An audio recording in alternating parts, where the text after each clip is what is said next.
To the relief of all Los Angeles Clippers fans, Kawhi Leonard has decided to return as expected and sign the max extension with the Los Angeles Clippers.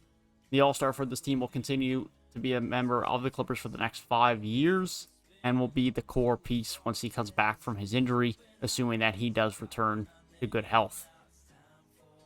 But the Clippers have also made some interesting other signings and re-signings over the last 24 hours or so.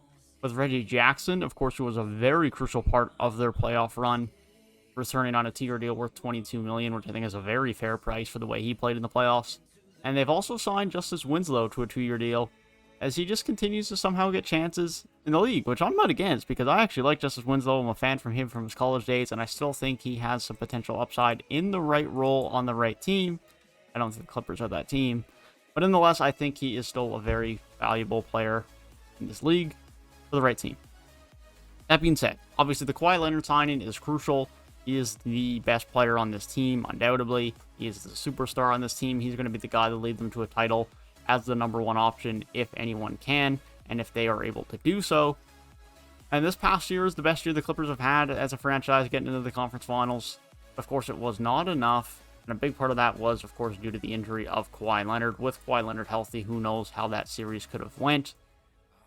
But nonetheless, now Kawhi Leonard is back. They have another 4 or 5 years to run it back. Now, of course, age is going to be a consideration because Kawhi Leonard isn't as young as you would like him to be on the back end of that contract, but you're still going to have a lot of prime years of Kawhi Leonard and Paul George there. I mean, that Paul George will stay around as well. And Kawhi only at age 30, still has a lot of good years. Assuming that he gets back to full health with this injury, then he should be fine, and the Clippers should have a bright future ahead of them. Now, the Reggie Jackson signing was also very important, as I mentioned. He was very, very crucial for them in the playoffs. He was, especially once Kawhi Leonard went down, he was putting up 18, 20 a night. Still brings very good defense effort on the defensive end.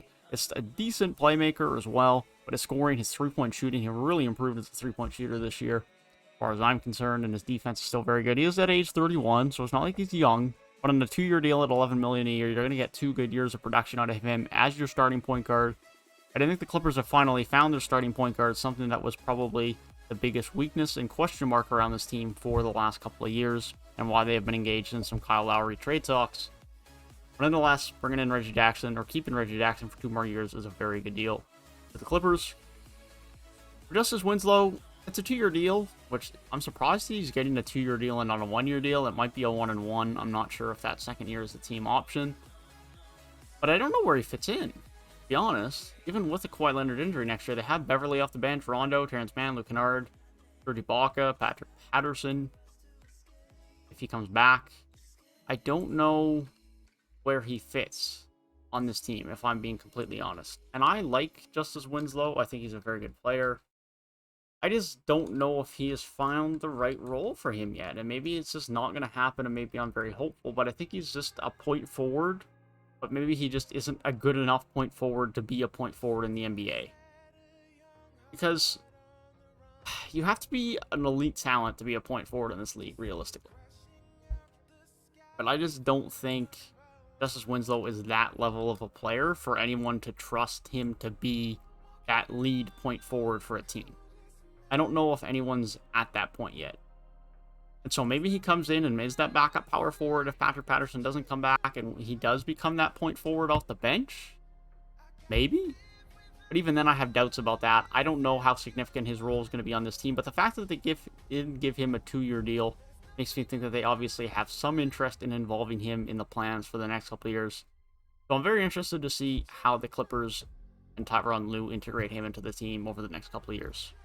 That being said, that is my thoughts on the Kawhi Leonard, Reggie Jackson, and Justice Winslow deals with the Los Angeles Clippers. Let me know your thoughts down below in the comment section on these deals. And if you want to hear my thoughts on other free agency signings, then be sure to click the box on the right-hand side of your screen. If you did enjoy the video, feel free to leave a like down below, subscribe to the channel if you are new. With that being said, I hope you guys have a great rest of your day, and I will see you guys in the next one.